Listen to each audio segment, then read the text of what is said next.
Yeah, that is interesting. When I look up agents in the broker matrix, which is the system that we use for in the MLS, when we look up agents, if we don't have the agent spelling, we can't find it. So I can imagine the Department of Real Estate is much worse. I can look it up by company because I generally know the company, but in the in the MLS, it doesn't go by BRE number or DRE number. It goes by your broker number in the MLS, and that's nowhere. So I have to go by office, by city, by office, and then look at each one to try and get close. It's fascinating. So if somebody's looking for you, do yourselves a favor because they're going to come hunt us down. Okay, got it. Okay, so buyers to buy, sellers to sell. First of all, buyers to buy, sellers to sell. Anybody want to promote any properties today? Going once, going twice. That's really interesting. You guys are taking a ton of listings. Are you just selling them yourselves? Is that what's going on? Okay. All right, let's take out a pencil and paper then.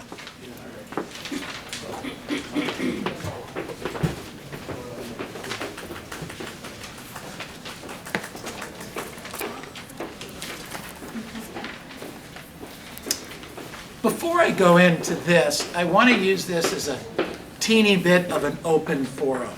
If you have a question about the market, about what's going on in the marketplace, how to handle a particular situation, if I can help, let's use that now, and then I can go into a couple of thoughts that I had. But is there any questions as to anything that you're running into? Tess? Okay, so I'm running into this right now where, because the dropping of the price is moving very, very quickly. Mm-hmm.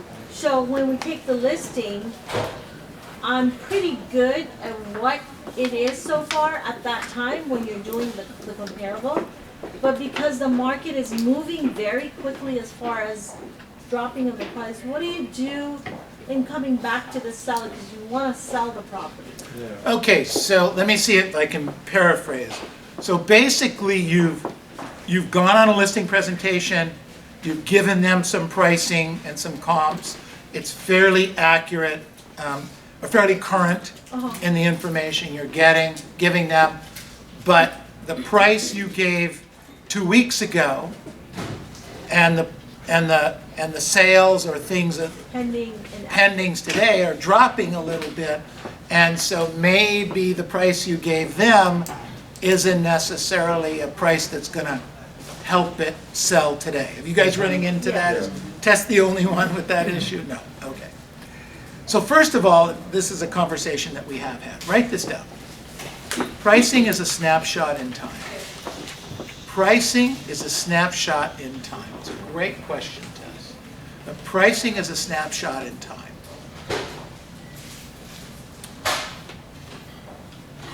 You go on an appointment, the comps show $500,000. The last 3 properties model match were $500,000. Everything indicates that the property should sell around $500,000. You know the properties I'm talking about, right? You list it for $500,000 because the seller says, I want to sell this property. And you list it on a Friday. On Tuesday, somebody else lists their house, also a model match, but this seller also would like to sell. However, they're being transferred to Las Vegas. There's a little bit of money the company's helping pay for the closing costs a little bit, and the person that's selling their home is moving to a really cool job in Vegas, and they have no ties here, so they're ready to move. They just need to sell the house and go to Vegas and take advantage of it.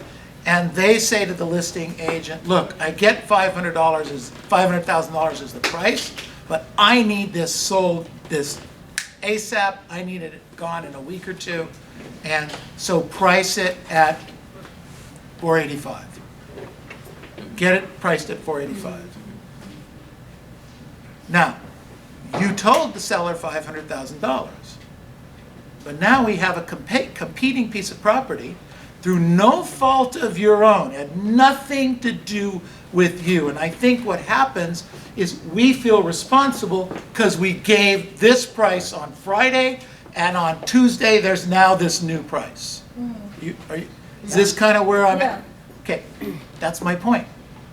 Pricing is a snapshot in time. All you can do is go back to the seller and say, this seller needed to sell more than you, or you need to reduce your price. That seller now has a choice. They can either reduce their price or leave it where it is and probably sit on the market for a while.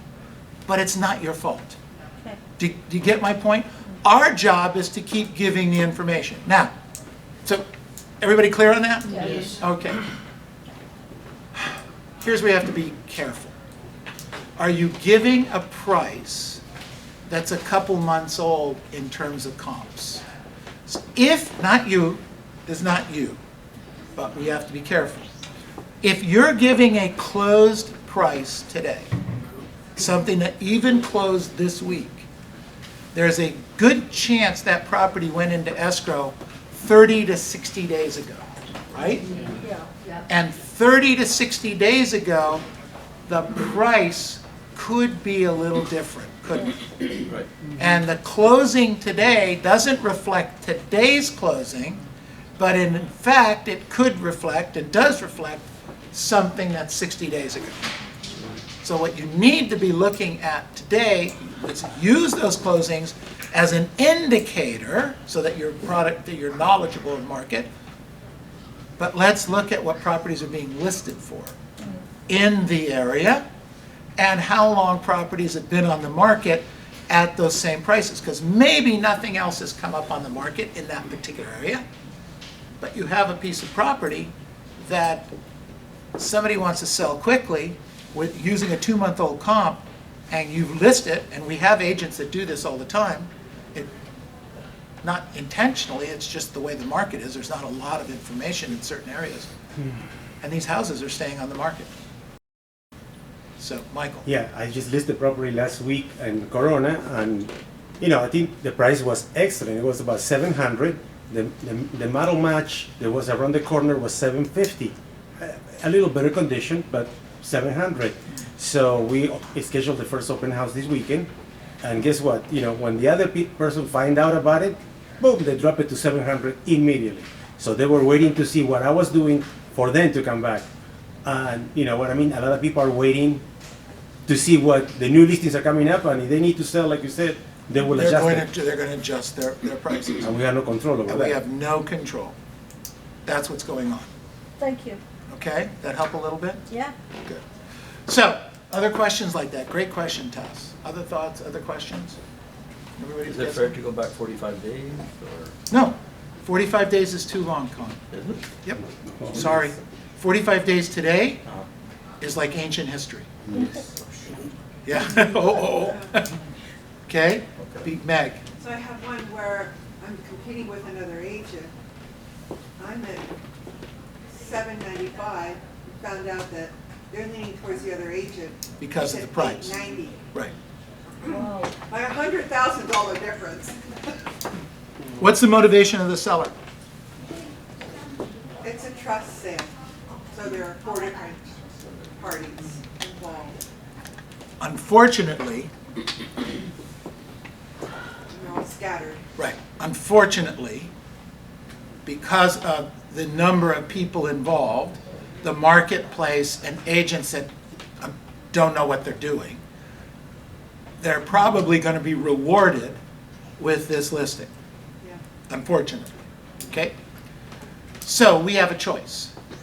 We go in and say, look, if anybody can sell the property for this price, it's me, it's us.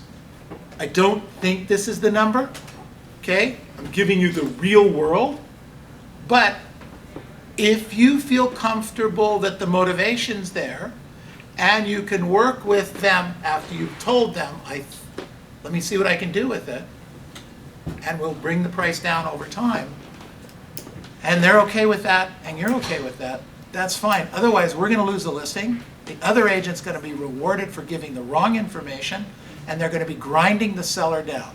And maybe that's the way you have a conversation with the seller. Look, this is what's going to happen. You pre-frame it and say, they're going to list it, you're gonna get no activity, and if you get no activity, maybe you should consider firing them and hiring me, because I told you the truth, okay? Rather than rewarding them with price reductions over the next 6 months that'll constantly be getting you behind the 8 ball, so to speak. Okay, because if we chase the price down as opposed to getting ahead of it, you know, let's do this conversely in pricing. And I'm seeing this. Some of our agents have been able to communicate to the sellers, especially in the lower price points, that they need to price the property aggressively. When you price it aggressively, you're able to get some offers that are bumping up slightly, okay?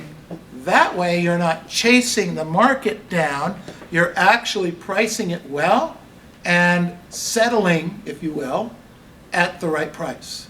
Because it's my belief that you cannot let the market is not, in this marketplace, you probably, if you put it on the MLS, the market isn't going to allow you to steal something. Right. Okay? You can't put a legitimate $500,000 house on the market at $350,000 in the real market, in the MLS, being a real $500,000 house. And that house, and leaving it on the market for 2 weeks, that house is not going to sell for $350,000 unless it's only worth what? $350,000. Do you get what I'm saying? Yeah. No one's going to let that happen. But you're not going to get somebody to pay $500,000 or $600,000 house for a $350,000. You're not going to get $500,000, $600,000 for a $350,000 house. See the reverse of that? Okay, that's not going to happen. So coming in a little bit lower probably isn't a bad strategy to help push that up slightly. Okay? That help a little bit? It does, and then there's the other factor you have to weigh as an agent, that one of those people is one of the mothers who lives out in Oxnard, has no fax, no computer, and doesn't drive. And the other agent says that, oh, she owns a home out in, a second home out in Oxnard, she can actually go and help her sign all the paperwork every time.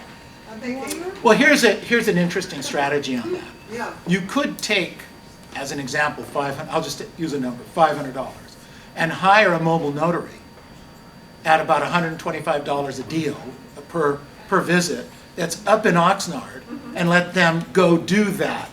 And that may help solve the problem. yeah. mobile That notary. may be how you solve that. Yeah, they don't need it notarized, but they just need something. Right, well, to you sit there. need, mobile notary just has a brain and Yeah. a car, and a mobile, Right. and a fax machine. Give me 500, I'll do it.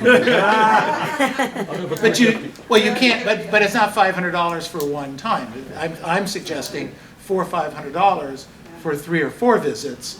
So that's why you would, because you may need it something. But that may be how you skin that cat, Yeah. okay? Yeah.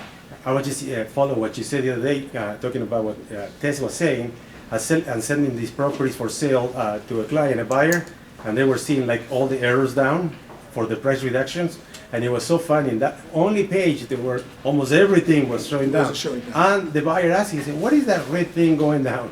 That is amazing. It's very aggressively. I don't know. This area is going more down. Like the article that you say today, it shows prices are not going down. You know, the guy from the whatever they're talking about, the article today online, they're trying to protect. It's not going down. In this area, they are going down. There is a big difference. Every area is a little, and the article I think refers to that. There are some areas and some price ranges that are going down fast. Other areas, other price ranges, not so fast. Whatever, that's the whole point here. Know your statistics for your market. You can't, and this is why I don't want you working out of area, way out of area, because you don't know the area. Used to be my concern was landfills, okay? Oh, yeah. I used to, you would go service an area, and we had this in many, many different areas. And you'd go sell a house right in the middle of a landfill, a dump, okay? West Covina, right here. Yeah, and we didn't BKK, disclose it because remember we didn't BKK? know. Those are, well, now you may not know the statistics too for what's going on in a particular area.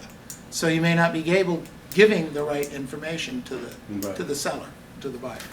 Okay, good information, good thoughts. Okay, good. Any other questions? Still, I'm sorry, go ahead. How would you approach the over $1 million market right now? Or would you approach the over $1 million market right now? So the question is, how would I approach the over $1 million market, or would I approach this? How So- aggressive would you be on the price? Again, everything has to do with motivation of the seller. Everything has to do with the motivation of the seller. If you have a seller that has to sell the property, give them the information, give them the facts, and say this is what's going on, and know your statistics.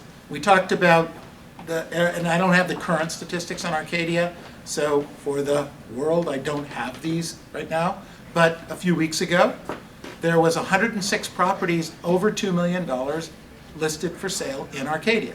106, okay? One went pending in the last 30 days, Yeah. okay? So if you have a $2 million property and the seller wants to sell it and get out of it for $1.5 million, and that might work and look like, remember, to a buyer, it's gotta look like a deal, or a buyer's not gonna write that check. Do you get it?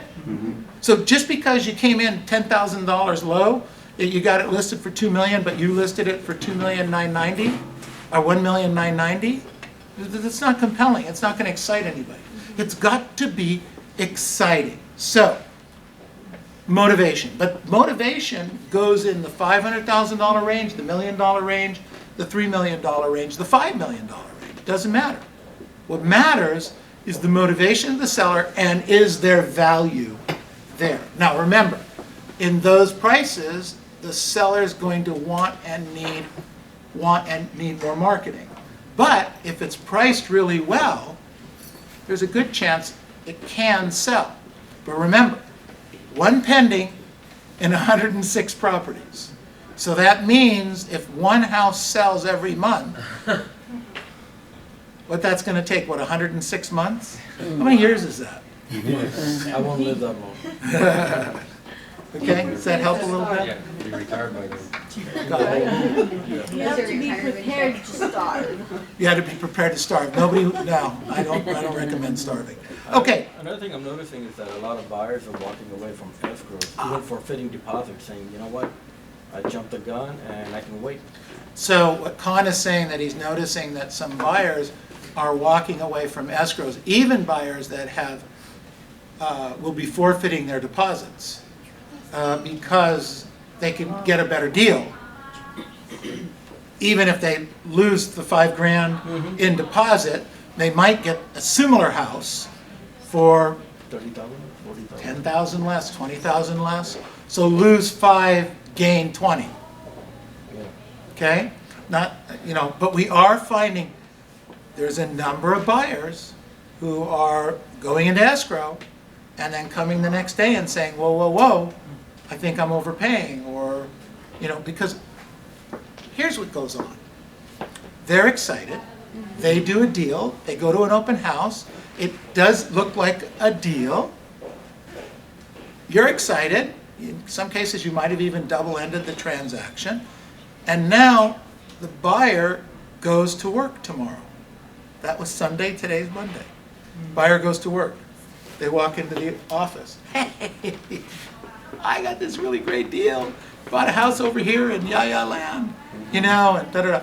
So what is it that most of our coworkers will say to you on your great news that you just bought a house. How I much? got one cheaper. Well, The sorry? market's dropping weight. The market's dropping weight. I know somebody that's looking to sell a house. Hey, what about my piece of property? You know, they're not gonna say, the first thing out of most your cohorts' mouth isn't going to be, congratulations. Even the family. And the family, so they're getting all of this negative input, and they're thinking they did the greatest thing in the world, and they really like the house, and it's in the right neighborhood, and the financing looks good, and they got some concessions from the seller, etc. They even got a little contingency in the deal.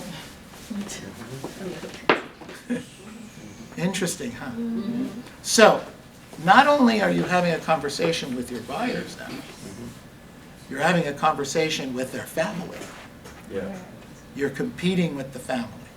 So this is the market we're in. Some of you have not experienced this. So it's interesting. Brett created this. I'll share this. He pulled this together, some conversation that we had over the last week or so. And it's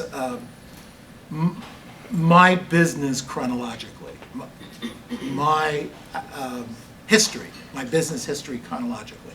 In 1973, I got my California state real estate license, okay? 1973. It might have even been 72, but in 1973, there was also an oil crisis, okay? And one of the first recessions I'd been involved with. In 1980, I got my broker's license. In 1980, the Federal Reserve interest rates dramatically went up to fight inflation of the 70s. So in 80, we had our second recession I was involved with. In 1982, we had a tight money policy in the United States to control inflation again, and that led us into another recession, which I was part of, okay, involved with. In 1990, the debt accumulation of the 1980s and growing consumer pessimism combined with a weakened economy to produce a brief recession. That was 1990. So let's see, 1, 2, 3, 4. 2001, we had a recession, which was the 1990s were the longest period of growth in American history. The collapse of the dot-com bubble, that was, anybody remember that, dot-com? Okay, I was there, building, growing businesses. And then, anybody remember 2007? Okay, they actually list that, they call that the Great Recession.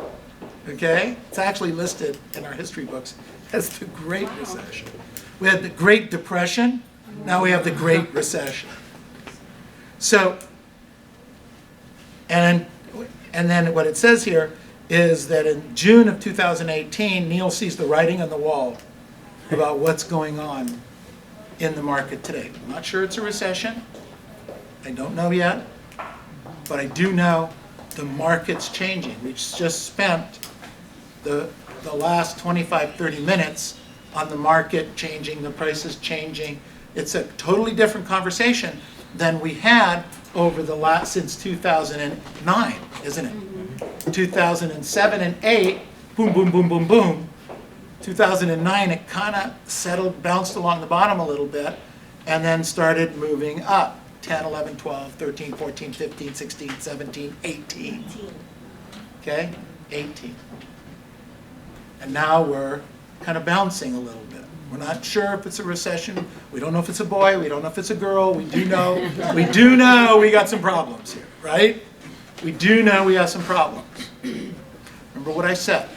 I told you, talked about this. Clearly, we're going into turbulent times. Clearly, we're going into troubled waters. Okay? Yeah. Truly, a storm is brewing. I'm not sure if we're going to have 3 storms come together at one time and have that perfect storm that we saw on television. I'm not sure what's going to happen there. What I do know is that to get through what we're going through now, you need focused and consistent leadership. There's going to be doubts. Every one of you are going to have moments of doubt. Am I doing the right thing? Am I getting the right price? How do I deal with this? Oh my gosh, this escrow is falling out. I just had the other day, one of our agents was super excited. He double-ended the property on Sunday. Double-ended, big deal, nice deal, almost $1 million, okay? On Monday, he calls me, Monday morning, not even getting escrow open yet. And the buyer says, oh, I think we need to drop the price by $25,000, I overpaid. Okay? How do I tell the seller? How do I tell the seller? That's his question to me. Okay? This is the stuff we're running into. You need somebody that's been through this stuff, have these conversations, be able to carry you from negative to negative to negative. Winston Churchill. Winston Churchill said, which is one of my great heroes in world history. His job was to go from one catastrophe to the next with a great attitude. It was just one problem after another problem after another problem after another problem. That's my job right now for you, for each of us. Brett, what do we have? 7 recessions plus whatever we have today? That's a lot of experience, you guys. Think about that. Okay? Think about that. And we're working on different things. Make sure that you're working on the cancels. Yes. Make sure They're popping up. They're popping. Every half hour, it seems. The cancels are coming up. We're getting listing appointments. We're getting listing appointments where there were no listing appointments in the last few weeks. So we're getting some of these listing appointments. Some of you are getting some listings. But I have to tell you, you're competing because we're not the only ones doing this, all right? So you had better work on your statistics and your skills and your listing presentation ability because they're out there. Going to preview property, knowing what's available, what's out there. There's 30% more properties right now than there was this time 6-7 months ago. Do you know what's available? What's happening in the marketplace? Expireds and for sale by owners. I don't know the exact expired percentage right now, but if there's 30% more properties, my suspicion is there's 30% more expireds. That makes sense? If there aren't today, there's going to be next week. Okay? They're going to be expiring. The question is, some people are saying, well, we're in a normal seasonal downturn. Bullshit. No, this is not. Okay, this is not that. All right? This has been happening since June, maybe since April in some areas. And it's been pendings have been dropping and dropping, and you guys know this because I've been feeding you the information and you've been watching the progression. Some people don't see it, they're just seeing it as, oh, it's October, business is off. And we'll be fine in March. Okay, I hope so. But I'm not betting on it. I'm not betting on it. It's like, Hope for the best, plan for the worst. Do you hear me? Yeah. Hope for the best. I hope it happens. Plan for the worst. Because if we don't plan now, in every one of the activities that we're working on and the people we're talking to, then we're in March and April and May and June, it's going to be a problem. But not for you guys. Okay? Not for you guys. The brokers out there telling their agents we're having a great market. Yes, it is a great market with the right attitude. Okay? It's a fantastic market. Okay? And that's an interesting point because the prices are softening and moving down. When we talk to our sellers go, whoa, this is terrible, I don't want to list. But who's this market also good for? Buyers. Buyers. Investors. Not necessarily the flippers. no, flippers no. But long-term investors who like to buy when it dips and they hold. So if they can save $20,000, $30,000, $50,000 on a piece of property they would like to buy anyway, what a great time to do that. I talked this morning about this in our role play, Scripts and Dialogues. just because maybe some of us don't have the wherewithal to invest $200,000 or $300,000 or $400,000 to buy a rental today, doesn't mean that our clients don't. Sometimes we look at our clients through our own eyes. I'm not able to do this, so therefore the world can't do this. That is not the case. We have many, many, many buyers and sellers out there who would love an opportunity to buy something for their kids. As the condo market slows down, or the single-family home entry-level market slows down, this can happen. A person could save $50,000 or $60,000 to buy a house. Now, I was talking this morning, let's say to help with a down payment, a parent had to come up with, let's say, 6 or 8 months ago, $250,000 on a $600,000 or $700,000 house, okay? $250,000 for the down payment. The kid gets a mortgage and makes the payments on the balance of it, okay? It's a lot of money.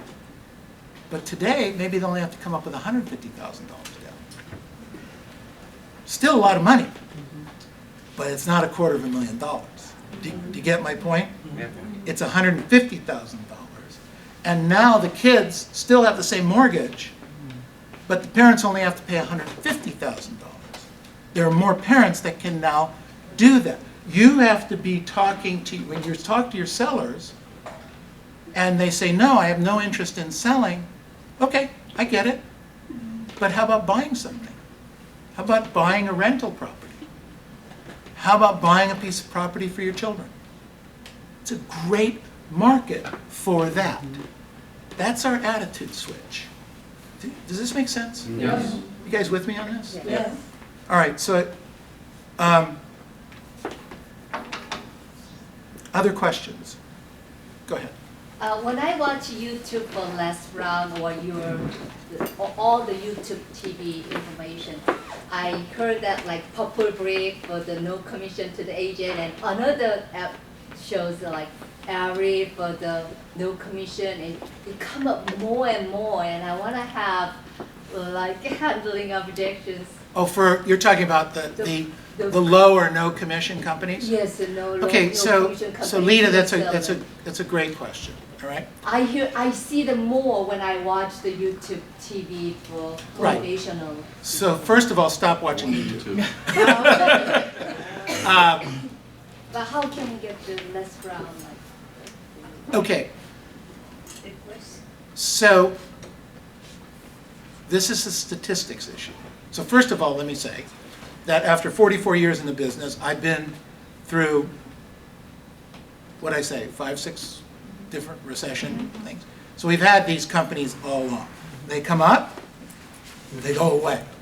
They come up, they go away. They come up, they go away. They're coming up, but now we're right at the crest again of the sellers need us more than ever.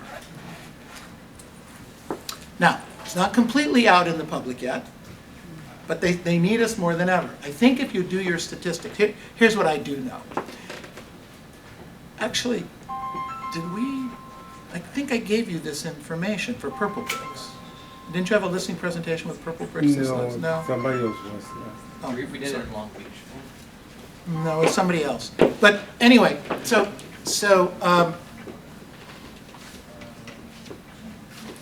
2 or 3 different ways to go. First of all, statistics. Look in the MLS under Purple Bricks or Green Bricks or whatever the name of the company is, whatever the company you're competing with. We used to do this with Help You Sell all the time. And let's say, this is knowing your numbers, okay? Mr. and Mrs. Jones. It sounds like what you really want to do is save money, correct? Right. Right. Okay. Well, don't you think everyone would like to do that? Yeah. That fair? Uh-huh. Okay, you want to save money? I would say most everybody wants to save money. I don't know if you know this or not, but last year in our CRMLS, there were 225,000 houses that actually closed escrow. Did you know that? 225,000. And 78 of them closed with brand X. Whatever your brand, you got to know the go in and do the numbers. A few weeks ago, I know Purple Bricks' numbers, and they weren't impressive compared to 225 or 250,000. Okay? So the question. So here was a few hundred compared to hundreds of thousands. Don't you think if this really worked at the level you think it is, that more people would be using it? Yeah. Is that a fair assumption? Then you go into seeing what they get per closing versus what you get per closing. Okay? So a lot of our agents get list price to sales price at least 100%, a lot of our master's agents. Some get 1% more, some get 2% more. We have some agents that get 6% more. 6% more. So you need to know your statistic, what you get more than the marketplace. Well, I found that the brand X competitor was getting about 98.5% of list price to sales price. So they were not getting 100% of what they were asking. They were getting slightly lower. Well, 1% on a $500,000 house is how much money? $5,000. $5,000.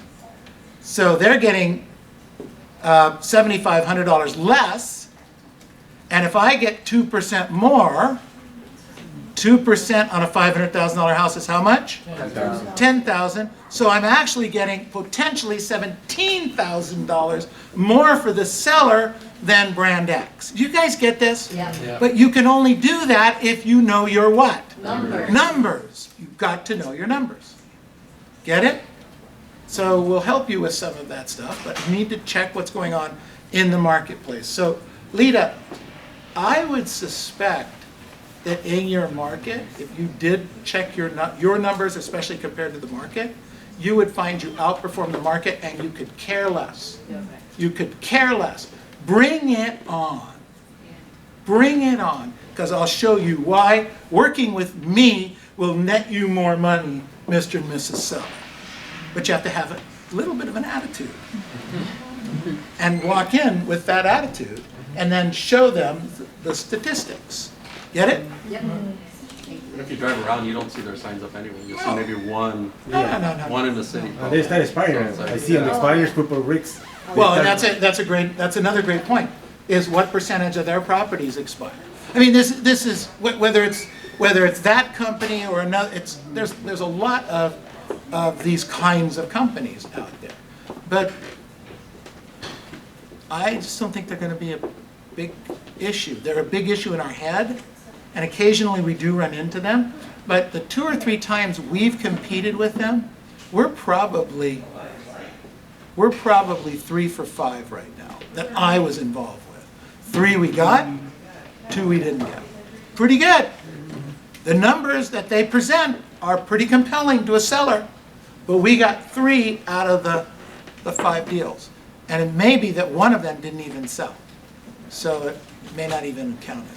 Okay? See, the other problem is what we call the fake media news, you know, like talking about the article that he was showing, the president of NAR, that guy Wu, he was saying, oh, this is nothing, next year prices we actually see, and he's the president of NAR, 2 to 3% higher. The way it looks right now here, I mean, if he say that to a seller, whatever we say is not going to make it. Oh, he's the president of NAR. And he say that on the article. Where did he get that it's going to go up 2 or 3%? I don't know. After the 20% downturn. I don't understand. And he's the president of NAR. I don't understand. Look, I don't know all the quotes and all. It is on the article, yes. All we can do is show the statistic for our area, and you have to know them. And if you don't know them, But see, they're going to beat you. but see, Neil, the way what Mike was saying, remember, it's the news. It's after the fact. We deal directly to the public. Right. So we know what's going on right now. Right. The news is what happened before.